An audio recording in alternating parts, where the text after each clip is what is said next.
Morning and welcome to a lovely sunny morning here in Derby in the UK. Well, last week I talked to you about the first section of building the plot, and that was all to do with the scenery, and I hope you found that useful. And talking about scenery, you'll have noticed that from the last podcast to this one I've had my hair cut. It was getting a bit messy, so I've decided I need to have a good tidy up. Bit of irrelevant information, but there you go. So, this week, I said I'm going to do the section 2 of building the plot, and this is the storyline itself. So, let's have a look and see how I do it, what I do, what I think, and how I go about it. So, lesson 4, building the plot, section 2, the storyline. Firstly, you need to decide what genre your story is going to come under. So let's have a look at some of the options that are available to you, and there's quite a few, believe you me. Yeah. I'm going to jump the gun a little bit here because I've started off with fiction. And I've done this deliberately because the fiction generally is the biggest category that people read. But as you see down here, there are other categories. But I'm starting off with the biggest one because this is where I fit in, fiction. So that's why I've started off with fiction. Made up. That's what it means, the word fiction. You've made the story up. It's not. It's been created. So you can. There are various genres. So are you going to write crime? Are you going to write a fantasy story? Are you going to write a romantic story? Are you going to write a science fiction story? Are you going to do a Western story? Or inspirational? A horror book, or historical book, mystery, adventure. So you've got to choose as to what genre you're going to write into. And then you've got to decide, is your literacy genre, is it fiction, or is it going to be non-fiction? Is it going to be drama? Is it going to be poetry?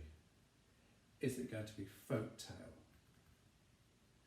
So here's some ideas. It's not everything that's out there, but it's giving you an idea, you kids, to get your story going and think about it. And as I said, I put fiction there as the literary genre because it's the main area that kids read. But really, and as you see, it does come top of the literary genre. So you've got what? Fiction, then your literary genre, fiction, non-fiction, drama, or romance, science, Western, historic, criminal, adventure, lots to think about. And then thirdly, your writing genre. Well, is it going to be descriptive? Are you going to be narrative? Are you going to be technical? Are you going to be poetic? Are you going to be compare and contrast? So that one really is, you're going to be lots of description in your story. It really is fantasy, thriller, adventure, because there's going to be a lot of description in there. And so is that, it's narrative, because narrative is the story. Technical will probably come under more non-fiction, and that's when, if you're going to write a technical book about technical things, and you tend to get that, kids, when somebody's writing about an engineering book, a book for work, and it needs to be technical as opposed to more descriptive or narrative. So that's where the technical bit comes in. But technical can also come into the themes that I write for, which is spy and crime, because I love those genres.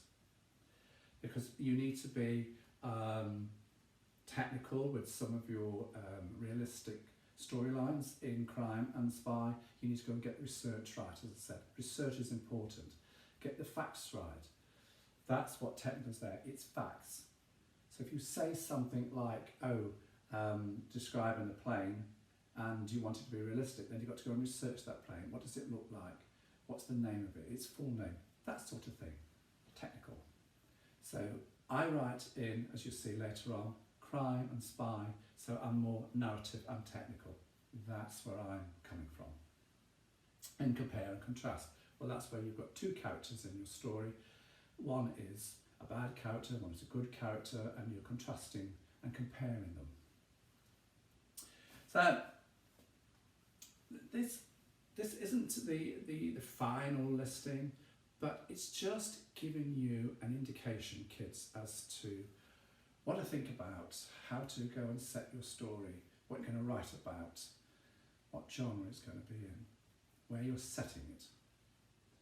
So now you can see that what you're writing about, and in section 1 is where you're setting the story. All interesting, isn't it? So, these are just a few ideas for you to think about. But may I suggest that you write about what interests you, because that's important. Because if it doesn't interest you, it's going to come across to the reader that it's of no interest to you, and that really isn't what you should be doing. You should be writing about something that you personally love reading and you have an interest in. That is why when you look at my stories, they're adventure stories, they're travel stories, they are crime stories, and they are, some of them, the new ones are going to be spy and crime and adventure. So now you can see how I formulate my ideas. And when you write about something which is of an interest to you, your writing is going to come across with passion and enthusiasm, and that's what you need to get across to your reader, kids. Think about it. So what do you like reading? If you like reading comic books, then do a comic story. If you like reading romance, then write a romance story. If you like travel stories, then write about a travel story. Getting what I'm meaning here, kids? Okay. So I've already given the game away. For me, I love crime and spy thrillers, adventures, travel. So you'll see many of my stories are in these areas. So when you write a story, you need to follow the following. You need an introduction, which can be terminologies as exposition. So you'll see that word very often when you look at creative writing courses. You will have the word exposition, and it really means the introduction, the start. Then you'll have the main story. Now that's the action part of the story. And then you need a good summary ending, and you'll see that very often described as the denouement. So let's see how this all goes, how you go about it, what to think about in each section of your book. Introduction, exposition. Well, for you as a writer, this is very, very, very, very important, because it sets the scene, it sets the storyline, and it needs to be strong, it needs to be powerful, because you only have a very small window of opportunity to get your reader interested in your story. You've probably got the first chapter. If your reader doesn't like it, then what's going to happen is they're just going to stop reading your book, close it, and that's the end of your adventure with that reader. They won't buy any more books, you've put them off, they're not interested. So your introduction really needs to be powerful, enthusiastic, strong. But your introduction, I have a little formula here, should be no more than 10% of the total storyline. Because if you spend so much doing the introduction, you're just going to bore the reader to death, and that's what you need to avoid at all times. Because when you write this story, you want that reader to turn those pages. That's the art of writing a good story. It's getting the reader to turn the pages in anticipation of the journey that you are taking them on. Think about it. So, no more than 10%. That's why it's highlighted with a red line underneath it. You need to, as I said, you need to capture the reader's interest within the first chapter of your story. Fail to do that and the reader will stop, as I said, and you've lost that reader. So you need to get this introduction really bang on. And the art of creating a good book, as I said, is to make the reader want to turn the pages. And I come back to this time and time again. It's all about getting the reader to turn the pages, because once they stop turning the pages, you've lost them and you won't get them back.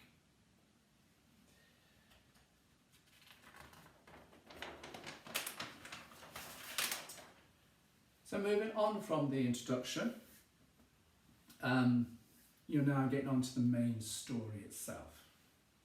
And this should be no more than 80% of the total storyline, the word count. And I'll come on to that in a minute.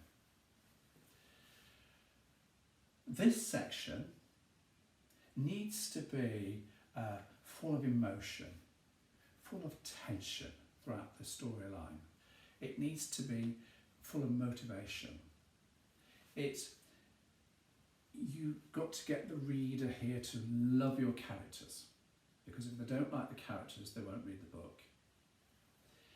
Your storyline's got to be gripping, it's got to be intense, it's got to be at times fast paced and at times slow paced. And that is important actually, fast and slow paced, because when you're speeding up your story, you write short sentences, you're speeding it up. It's action, you're telling the reader there's action here, it's fast paced, it's going a good, strong storyline here. But then you can't keep that pace all the time, because you need to allow the reader to sit, relax. So then you slow the pace down a bit, because you can't keep the reader at the same pace. So you go fast, you go slow, you write short sentences, you write long sentences to do that. So you're engaging the reader all the time. And the whole point of the action of doing all this, the tension, the motivation, the thrill, the spill of the chase, taking them on a different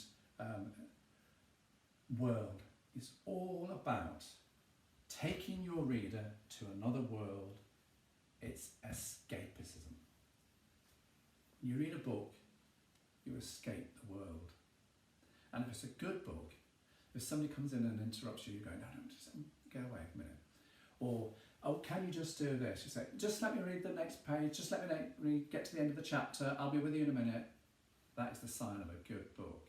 Plenty of action. And your action part of the story really does not have to be too descriptive. And you need to stick to the storyline. So there's a thought that I put in there for you. Your book should be all killer, not filler. Little caption there for you to think about, guys. So this part of the book needs to be action-packed, tense, emotion, loving the characters, action-packed. Yes, you put your descriptive bits in because that's important, but don't overdo it. More killer, less filler. And the ending, now, sometimes known as the denouement. And the last part of your book, this is what it's all about. The ending should be no more than 10%. And this really is the summary. And it's important. Just as important as the introduction and the main storyline itself.